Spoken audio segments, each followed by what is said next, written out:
세계 민담 이야기 일본편.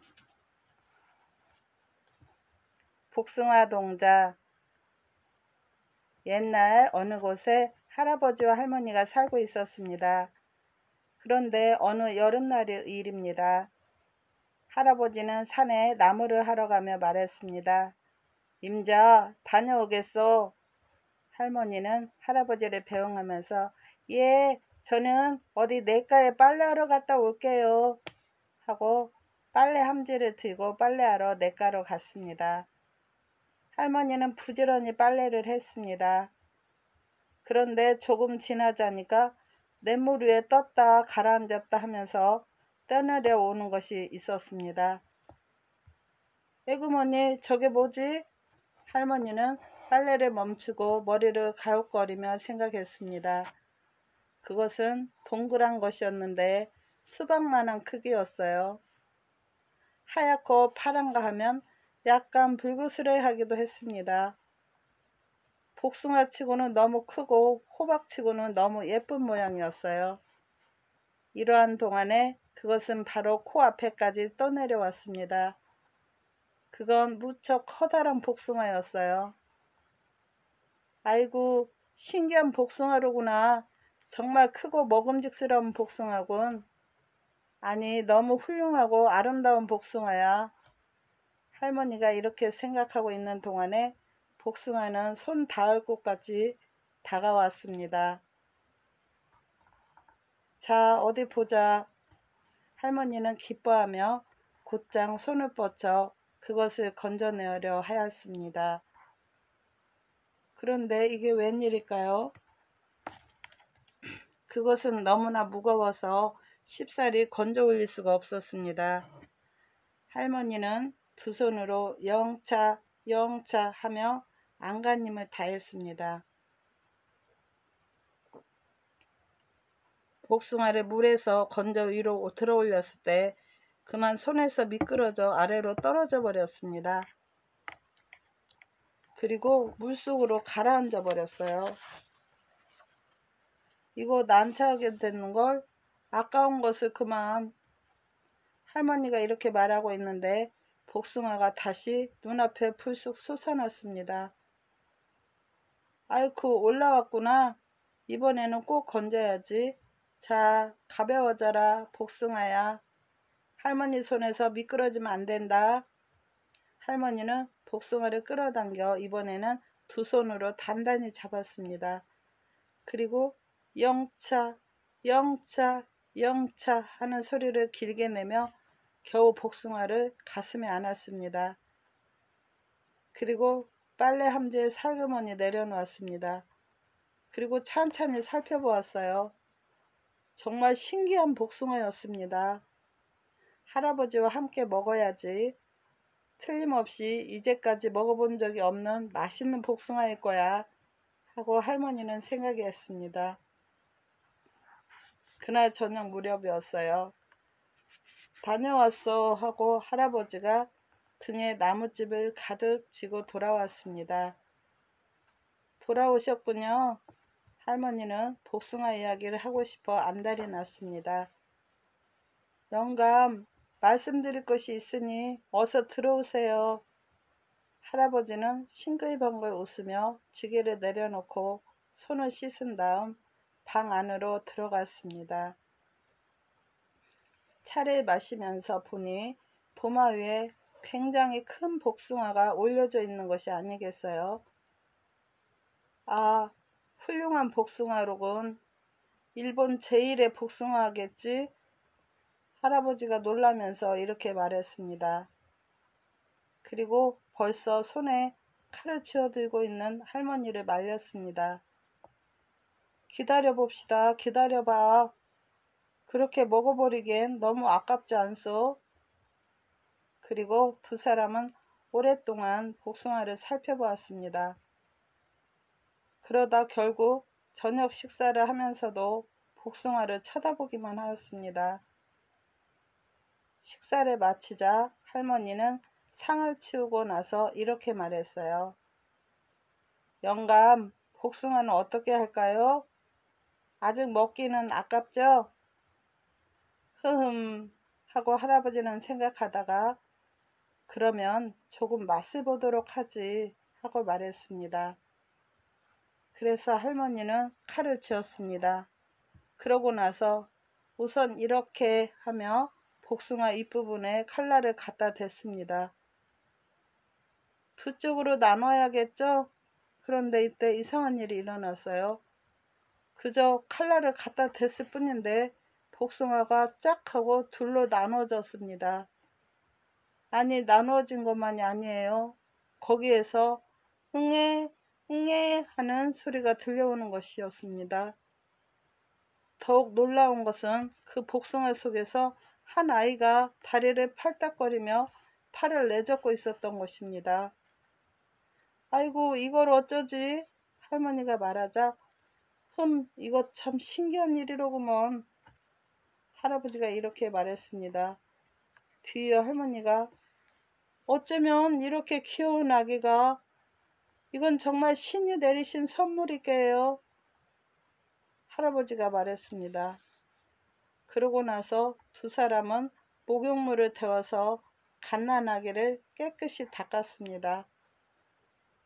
베네저고리도 만들어 입혔습니다. 또 아기 밥을 지어서 축복도 해주었습니다. 두 사람은 기쁘고 기꺼운 마음으로 소중하게 그 아기를 기르게 되었습니다.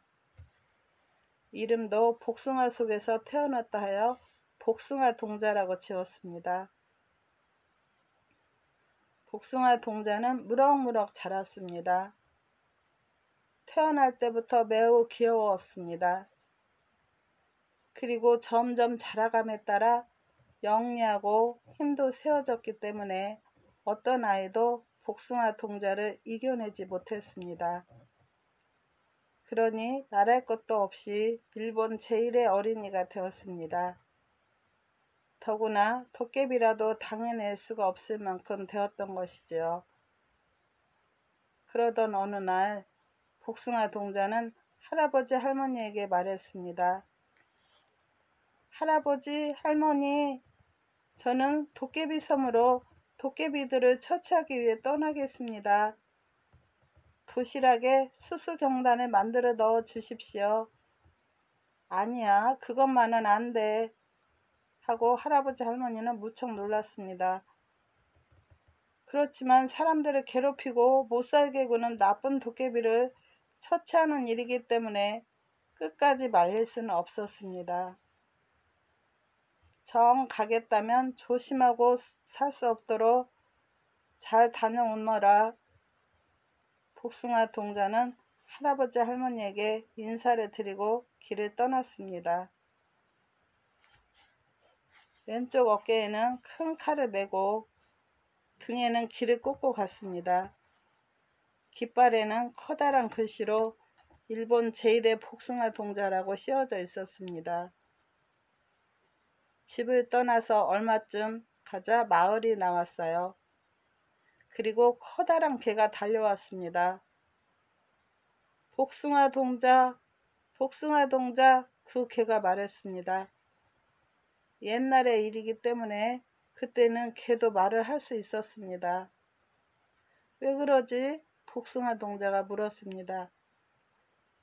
도대체 어디 가는 겁니까? 도깨비를 처치하러 도깨비 섬에 간다. 개는 복숭아 동자의 용맹스러운 모습과 씩씩한 말에 감동을 했습니다. 그래서 얼마 동안 말을 잇고 있었습니다만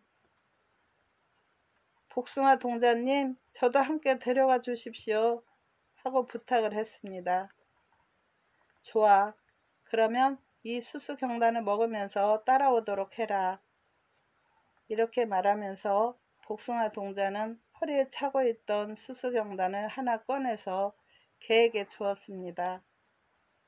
개는 그것을 먹고 맛있는 경단이군요. 이렇게 맛있는 것은 처음 먹어보았습니다. 대단히 고맙습니다. 하고 말하며 꼬리를 살래살래 흔들었습니다. 얼마쯤 가다가 이번에는 산으로 들어갔어요. 산에 들어가자 복숭아 동자 하고 외치며 나타난 자가 있었습니다. 원숭이였어요. 왜 그러지? 복숭아 동자가 말했습니다. 대관절 어디로 가는 거죠? 원숭이가 물었습니다. 도깨비 섬에 도깨비를 잡으러 간다. 그랬더니 원숭이는 크게 감동하여 얼굴이 새빨개져서 말했습니다. 저도 함께 가도록 해주세요. 하고 머리를 숙여 간청을 했습니다. 좋아. 그럼 이 수수경단을 받아라. 이것을 먹고 나를 따라오너라. 그러면서 원숭이에게도 수수경단을 주었습니다. 원숭이도 맛있다. 야, 맛있어. 하며 수수경단을 먹고 기운이 나서 복숭아 동자를 따라갔습니다. 그러고 나서 또 얼마쯤 가니까 이번에는 넓은 벌판이 나타났습니다. 벌판으로 나가자 또 복숭아 동자 하고 외치며 하늘을 날아오는 것이 있었습니다. 그것은 꿩이었습니다. 꿩은 하늘에서 내려와 복숭아 동자에게 물었어요. 복숭아 동자님, 대체 어디로 가는 길입니까? 도깨비 섬에 도깨비를 잡으러 간다. 복숭아 동자는 말했습니다. 꿩은 날개를 크게 파닥파닥거리면서 말했어요. 복숭아 동자님, 저도 함께 가도록 해주십시오. 부탁입니다. 좋아. 복숭아 동자가 대답했어요. 이 수수경단을 먹고 기운을 내서 따라오너라. 복숭아 동자는 허리에 차고 있던 경단을 꺼내주었습니다. 꿩은 그것을 먹고 금세 기운이 나서 다시 하늘로 날아올라가 복숭아 동자 위를 두어 바퀴 돌고 나서 내려왔습니다. 이리하여 복숭아 동자는 개, 원숭이, 꿩 셋을 데리고 도깨비 섬을 찾아 서둘러 길을 떠났습니다. 복숭아 동자와 개, 원숭이, 꿩은 도깨비 섬이 멀리 보이는 바닷가에 다다랐어요. 그곳에서 복숭아 동자가 말했습니다. 누가 가서 배를 구해와라. 예, 원숭이와 꿩이 대답했습니다. 그래서 원숭이는 바닷가를 따라 달려갔습니다. 꿩은 하늘로 날아갔습니다. 꿩과 원숭이는 얼마 안 되어 돛담배를 찾아냈습니다. 돛대 위에는 꿩이 앉아 있었어요. 노는 원숭이가 잡았습니다. 원숭이는 능숙하게 노를 저어서 복숭아 동자 바로 앞에 배를 갖다 댔습니다. 복숭아 동자님, 어서 타십시오. 이렇게 말하며 고개를 숙였습니다.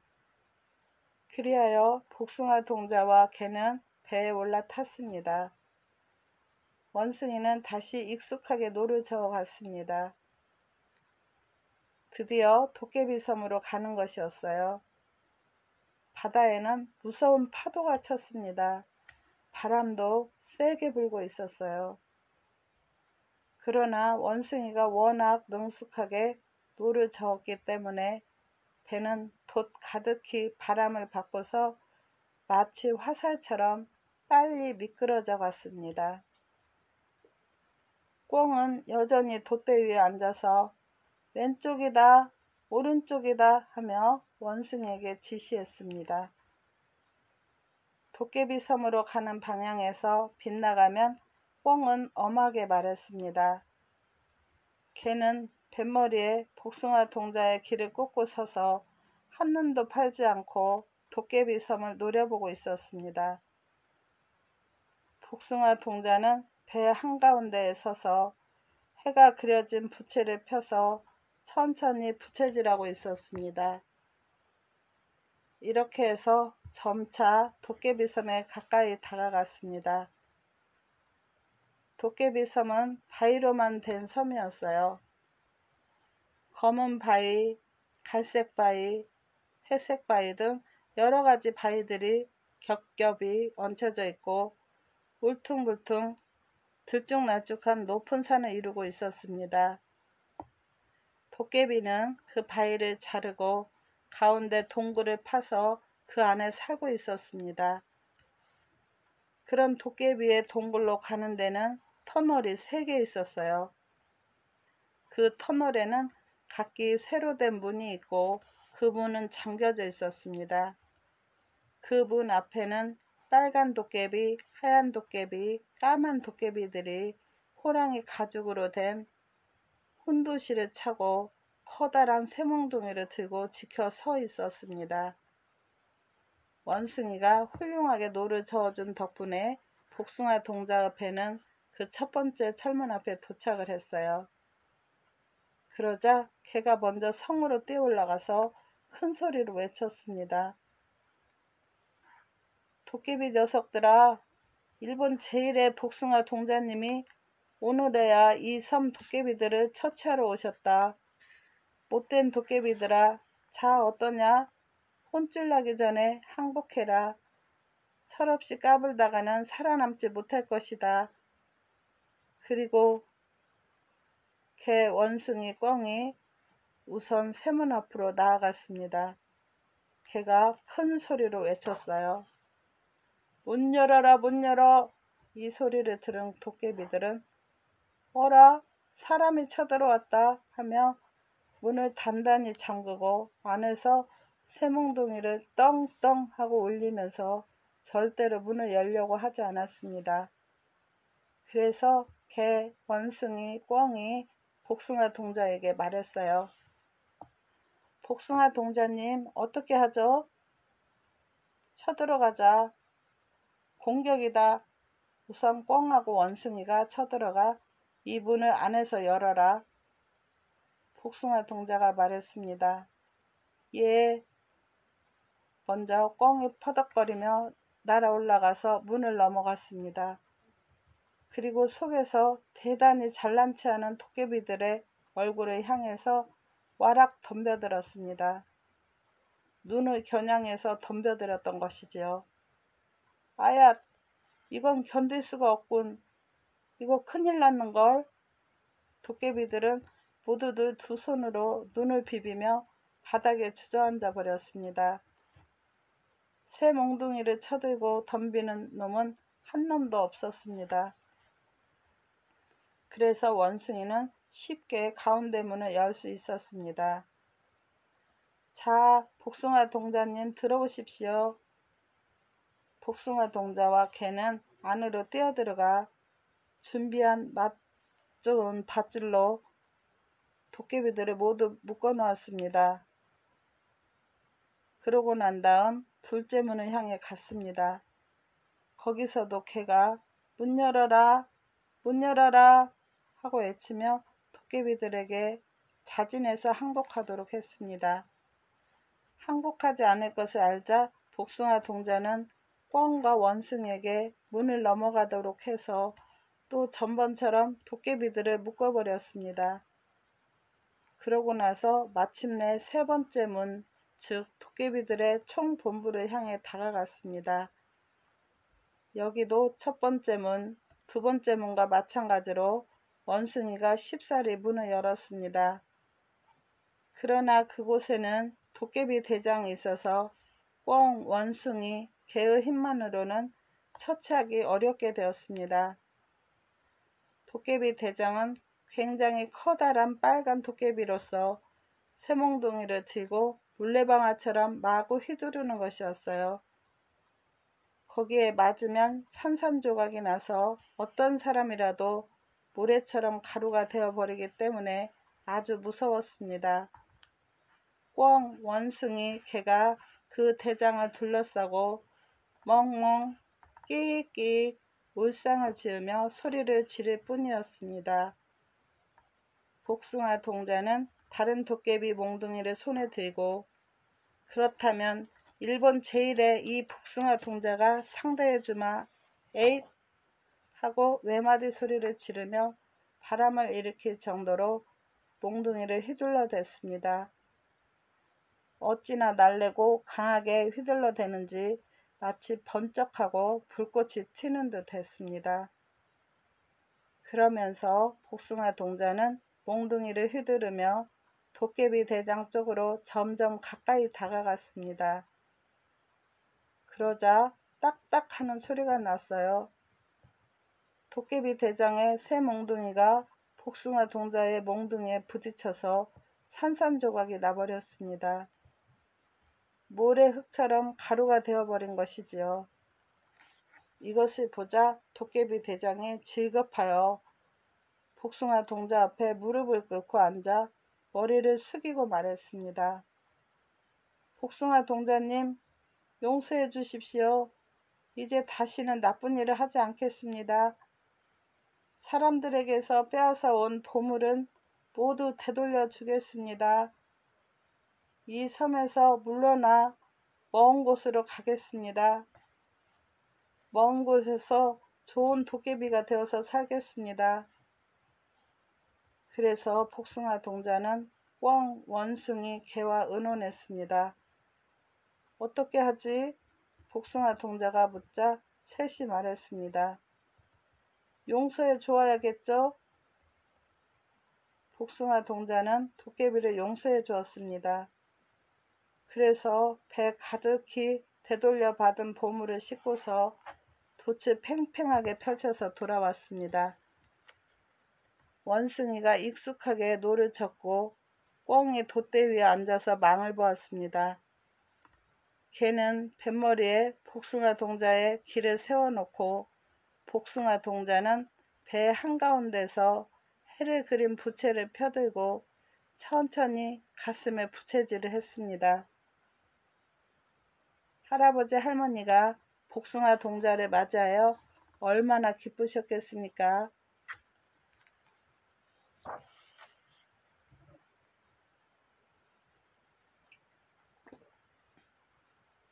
꽤 많은 산까치. 멀고 먼 옛날에 있었던 이야기입니다. 어느 마을의 고개 위에 산까치와 여우가 살고 있었습니다. 하루는 산까치가 말했어요. 여우야, 요즘 맛있는 것 좀 얻어 먹었니?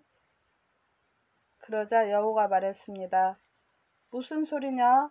맛있는 것은커녕 배가 고파 죽을 지경이다. 이 말을 듣고 산까치가 말했습니다. 그래? 그렇다면 맛있는 것 한번 먹어봐야 되지 않겠니? 내게 좋은 수가 있으니 좀 들어보라고.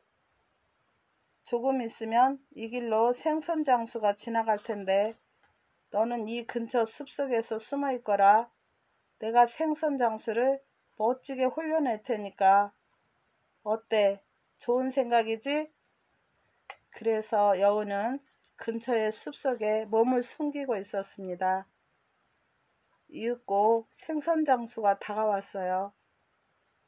생선이 잔뜩 든 양동이 2개를 막대기 양쪽에 매달고 낑낑거리며 메고 왔습니다.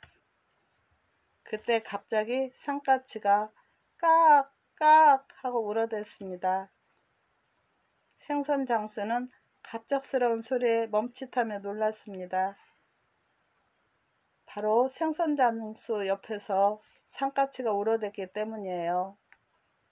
손만 뻗으면 잡힐 것 같은 자리에서 산까치가 울고 있었습니다. 그래서 생선장수는 놀라긴 했지만 이 산까치를 잡아야겠다 하고 생각했습니다. 생선장수뿐 아니라 누구라도 바로 앞에서 새가 울고 있으면 손을 내밀어 잡으려는 생각이 들 것은 뻔한 일입니다.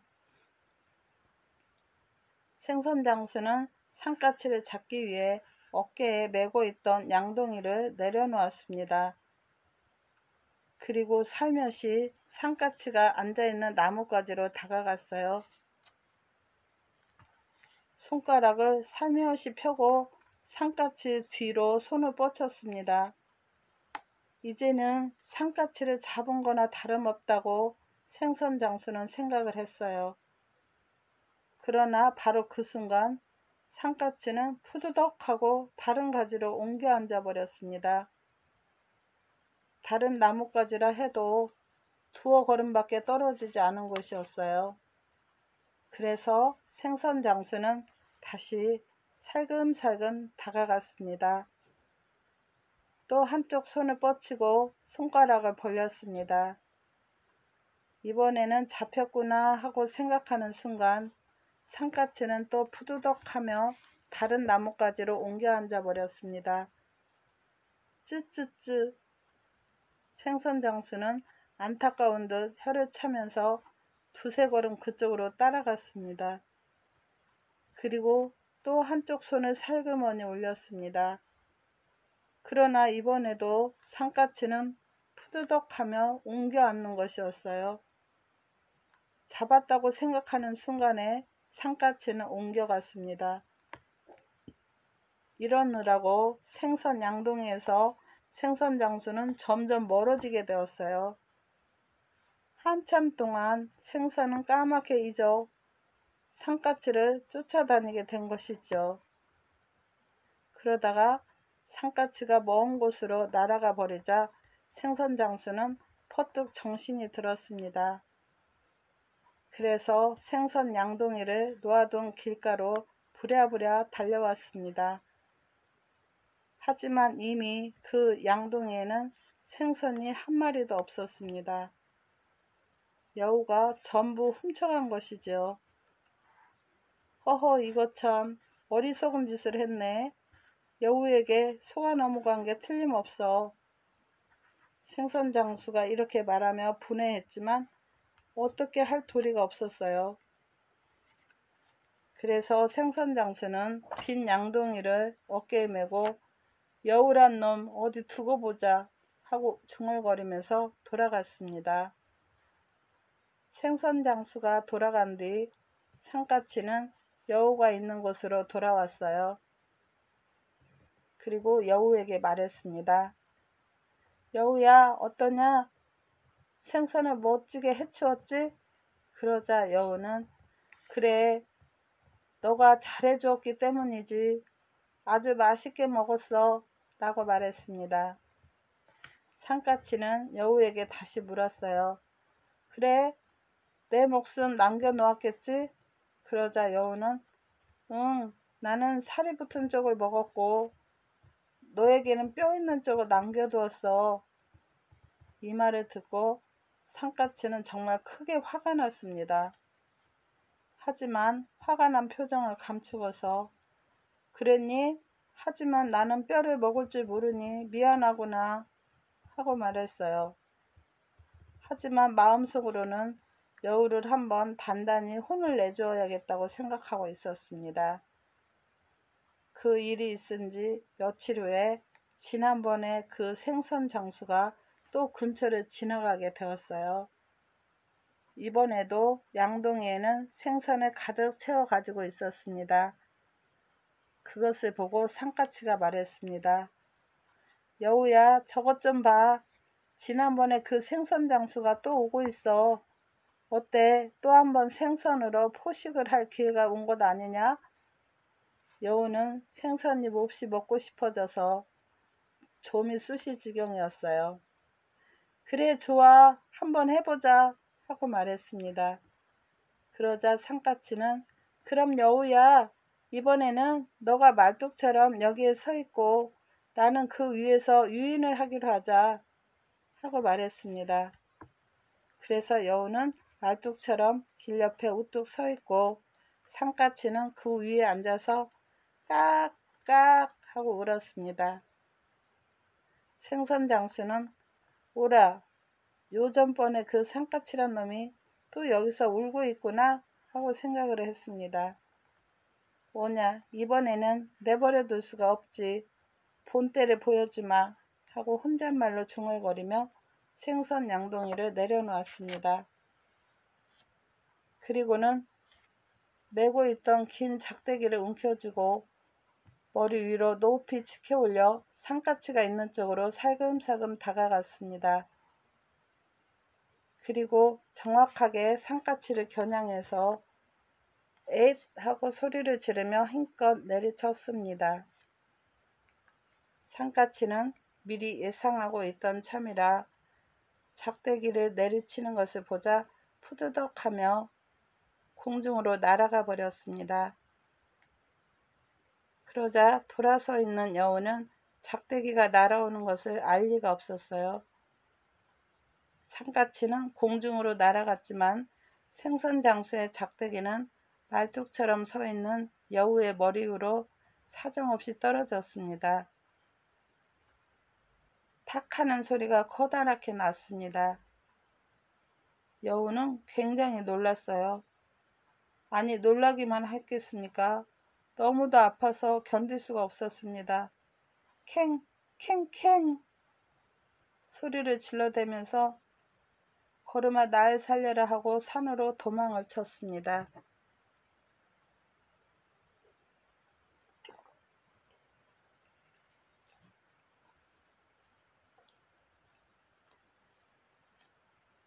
은혜 갚은 학. 옛날 어떤 곳에 할아버지와 할머니가 살고 있었습니다.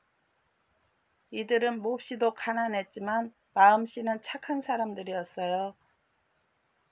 어느 날이었습니다. 할아버지는 장작을 패서 시장으로 팔러 갔습니다. 겨울이었기 때문에 한방눈이 펑펑 내리고 있었어요. 그래서 산도 밭도 눈이 덮여서 새하얗게 되었습니다. 할아버지는 장작을 팔지 못하면 내일 먹을 쌀을 살 수 없었기 때문에 기운을 내서 그 눈 속을 걸어갔습니다. 그런데 멀리 밭 가운데에서 퍼덕퍼덕하고 눈을 헤치며 무엇인가 소란을 떠는 것이 어렴풋이 보였습니다. 대관절, 이 눈 속에서 무엇이 소란을 일으키고 있는 걸까? 이렇게 생각하며 할아버지가 가까이 다가가 보니 그건 한 마리의 학이었습니다. 학은 올가미에 다리가 묶여서 날개를 파닥거리고 있었던 것입니다. 그러나 활개를 치면 칠수록 올가미의 밧줄이 점점 꽉 조여들 뿐 도망을 칠 수는 없었어요. 할아버지는 그것을 보고 너무나도 가엾은 생각이 들어서 기다려라, 기다려. 다른 사람에게 들키면 붙들려 버리지 않니? 내가 밧줄을 풀어주마. 이렇게 중얼거리면서 장작을 그곳에 내려놓고 학의 다리에 묶여져 있던 올가미의 밧줄을 풀었습니다. 그러자 학은 두 날개를 힘차게 좌우로 펴고 훨훨 날개짓을 하며 하늘 높이 날아 올라갔습니다. 얼마나 기뻤겠습니까?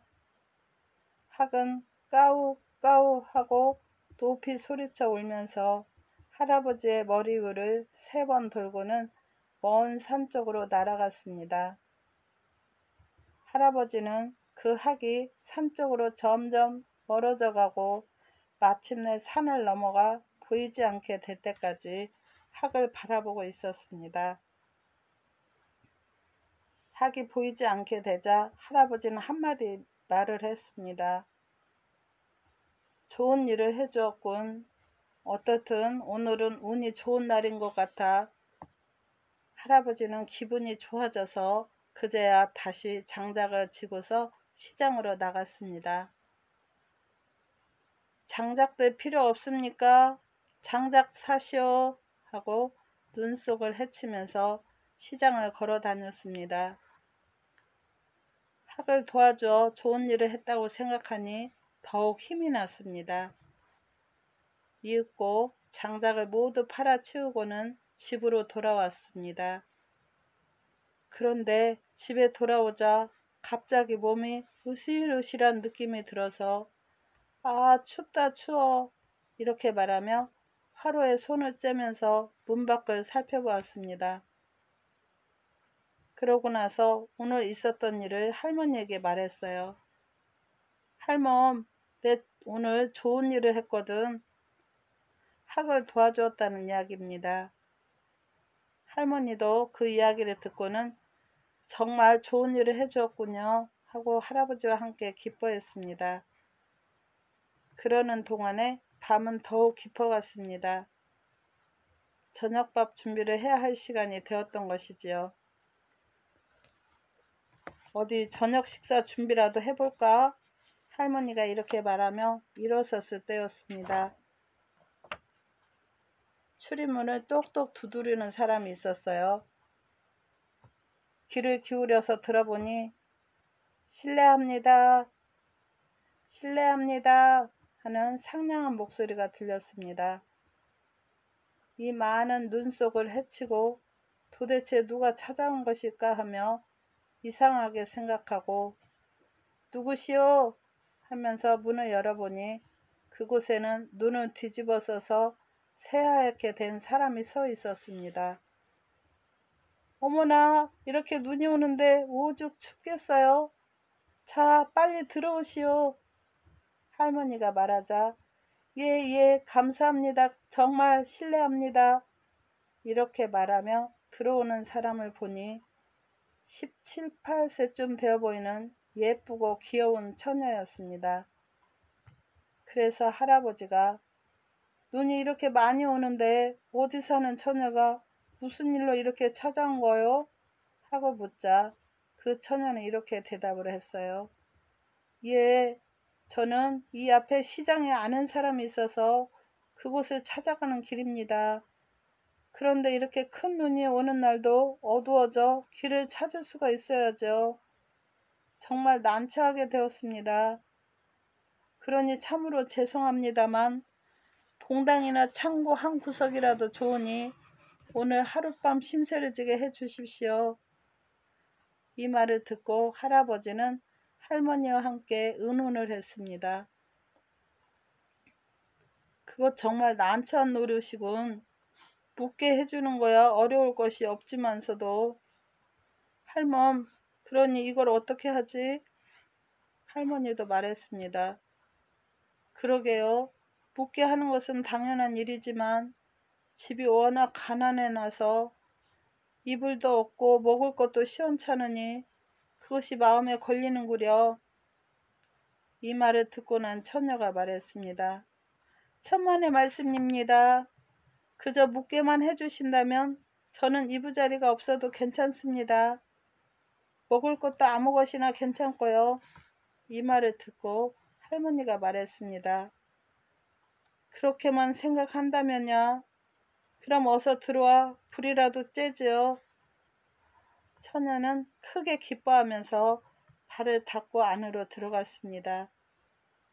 들어가서는 불을 쬐지 않고 소매부터 걷어붙이고 할머니께로 다가와 할머니, 저녁 준비라도 좀 거들어 드리겠어요 하고 말했습니다. 아니야. 워낙 가난해서 도움을 받을 만한 음식 장만할 것도 없는걸. 처녀는 그냥 있어요. 할머니가 말렸지만 처녀는 듣지 않았습니다. 그래서 어쨌든 제에게 맡겨주세요 하고 간청하듯이 말하는 처녀에게 저녁 준비를 하도록 내버려 두었습니다. 밥을 짓는 것을 보니 반찬도 익숙하게 만들고 게다가 세심하고 정성스러워서 쌀 한 톨도 흘리지 않았습니다. 저녁이 다 지어져서 함께 밥을 먹을 때도 할머니와 할아버지의 식사 시중을 정성껏 하면서 자신도 밥을 먹었습니다. 그런 다음에 설거지를 깨끗하게 마치고 이제 정리가 다 되었구나 싶어지자 곧 할아버지의 등 뒤로 돌아가서 앉으며 말했습니다.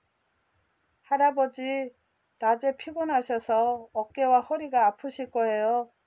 서툴기는 하지만 안마를 해드릴게요. 아니야, 너야말로 피곤할 게야. 오늘 밤은 눈이 많이 와서 무척 춥구나. 어서 이리로 와서 불을 쬐도록 해라. 할아버지가 말려도 처녀는 듣지 않았습니다. 처녀가 안마를 해주는데 너무 솜씨가 좋아서 졸음이 올 정도로 기분이 좋아졌습니다.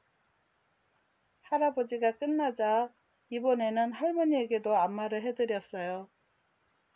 이렇게 하고 나서 그날 밤은 잠을 잤습니다.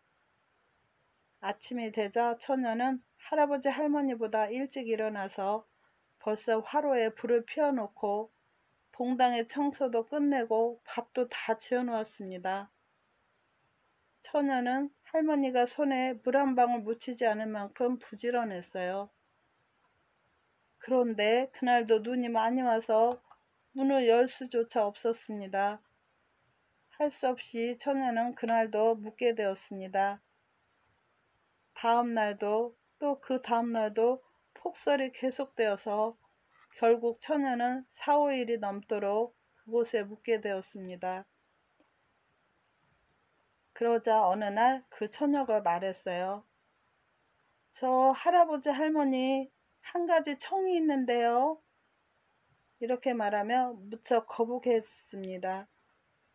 할아버지 할머니도 그 처녀를 무척 사랑스럽게 생각하고 있었기 때문에 자, 어려워 말하라. 어떤 청이라도 우리가 할 수 있는 일이라면 반드시 들어줄 테니까 그럼 말씀드리겠어요. 하며 처녀는 자신의 이야기를 시작했습니다. 저는 부모님이 돌아가시고 나니 의지할 곳이 없게 되어서 근처 시장에 아는 친척에게 의지해 보려고 찾아가는 길이었습니다. 그러나 아는 사람이라고는 해도 이제까지 한 번도 본 적이 없는 사람들인데다 이제까지 안부를 묻거나 보살펴 주지도 않았던 것이었습니다. 그래서 이렇게 묻게 된 것도 인연이라면 인연일 터인데 이 집에 자식으로 삼아주시면 고맙겠습니다. 그렇게 된다면 비록 미흡한 사람입니다만 열심히 효도를 하고 싶습니다. 하고 그 처녀는 이야기를 했어요. 이 말을 들은 할아버지와 할머니는 너무나 기뻐했습니다. 그래 너무나 딱하고 가엾은 처지로구나. 집에 마침 자식이 없어서 적적하던 참이었는데 너처럼 좋은 처녀가 우리 집에 자식이 되어 주겠다니 이것은 하늘의 은혜일 것이 분명하구나 하며 기꺼이 그 처녀를 자기들의 자식으로 삼았습니다. 처녀는 그날 이후로도 한결같이 부지런히 일하며 할아버지와 할머니에게 효도를 다했습니다. 그런 어느 날의 일이에요. 하루는 처녀가 할아버지에게 말했습니다. 할아버지, 배를 짜고 싶은데 어려우시겠지만 시장에 가셔서 실을 좀 사다 주세요. 할아버지는 그렇게 하겠다고 하며 시장에서 실을 사다 주었습니다. 처녀는 배틀을 준비하고 골방 한가운데에 그 배틀을 차려놓았습니다. 그리고 그 주위에는 돌아가며 병풍을 쳤습니다. 그러고 나서 할아버지 할머니에게 말했어요. 제가 배를 짤 터이니 배를 짜는 동안에는 어떤 일이 있더라도 이 안을 들여다보셔서는 안 됩니다.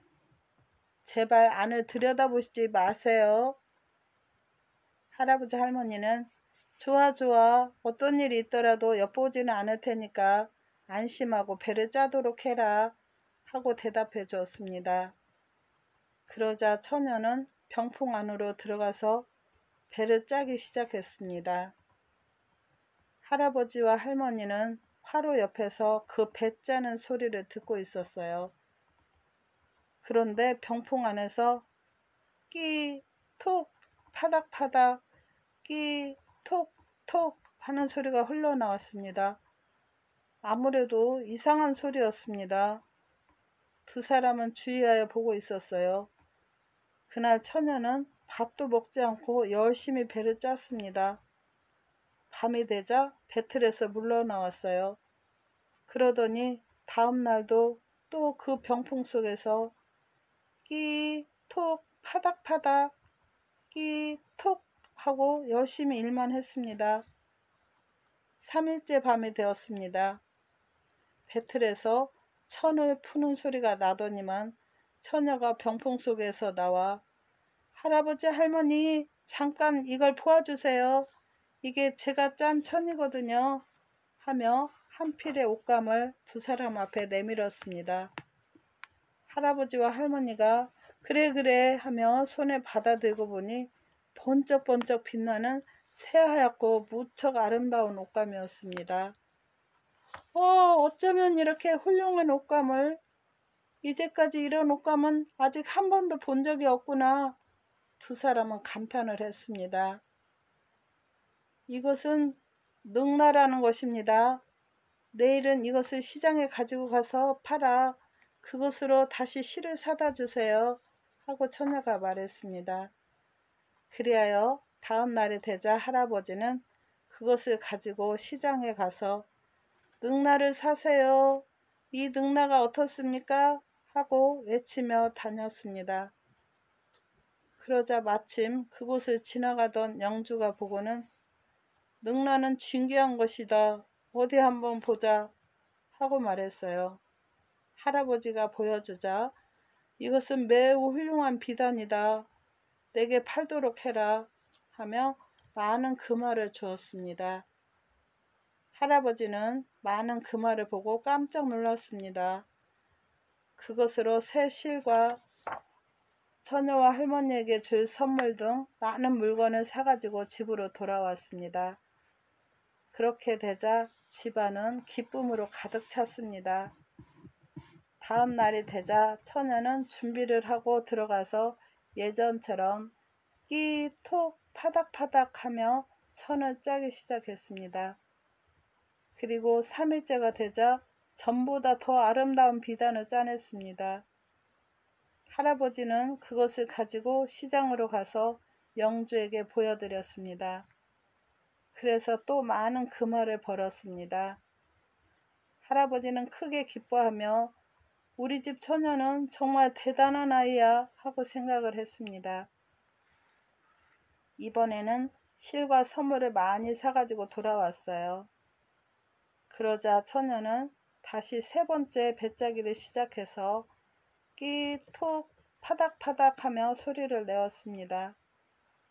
그런데 그로부터 3일째 되던 날이었어요. 할머니가 말했습니다. 처녀가 얼마나 능숙하게 배를 짜는지 조금 엿보고 싶어요. 할아버지는 깜짝 놀라면서 처녀가 당부했던 말 때문에 할머니를 말렸지만 할머니는 듣지 않았습니다. 조금만요. 정말 조금만 볼게요. 하고 방 안으로 가서 병풍 속을 살며시 들여다보았습니다. 할머니는 그만 깜짝 놀랐습니다. 병풍 속에는 처녀가 아닌 한 마리의 학이 있었습니다. 커다란 날개를 펼치고 자신의 부리로 자기 몸의 깃털을 뽑아서 실 사이에 넣어 열심히 배를 짜고 있었습니다. 학은 이미 털을 거의 다 뽑아서 마치 벌거숭이처럼 참혹한 모습이 되어 있었어요. 영감! 영감! 깜짝 놀란 할머니는 황급히 돌아가서 그 사실을 할아버지에게 알렸습니다. 그날 밤이 되었습니다. 다 짠 비단을 가지고 나온 처녀는 할아버지 할머니 앞에 두 손을 모으고 말했습니다. 할아버지 할머니, 오랫동안 신세를 졌습니다. 저는 지난번 큰 눈이 내리던 날 할아버지께서 구해주신 올가미에 걸려있던 그 학입니다. 은혜를 갚으려는 생각으로 이런 처녀의 모습으로 변신해 있었습니다. 그러나 오늘 할머니에게 제 정체가 탄로나 버렸기 때문에 이젠 이런 모습으로 살아갈 수가 없게 되었습니다. 그럼 안녕히 계십시오. 학이 이렇게 말하는 터라 할아버지와 할머니는 어떻게 말릴 수가 없었습니다. 학은 작별을 아쉬워하면서 훨훨 날개짓을 하였습니다. 눈 깜짝할 사이에 하늘로 날아올라간 학은 집 위를 3번 돌고 까우 까우 소리내어 울면서 산 너머로 날아가 버렸습니다. 할아버지와 할머니는 그 뒤에도 학이 벌어주고 간 금화로 편안하게 살았다고 합니다. 감사합니다. 항상 평온하시고 즐거운 날 되세요. 구독과 좋아요는 저에게 힘이 됩니다.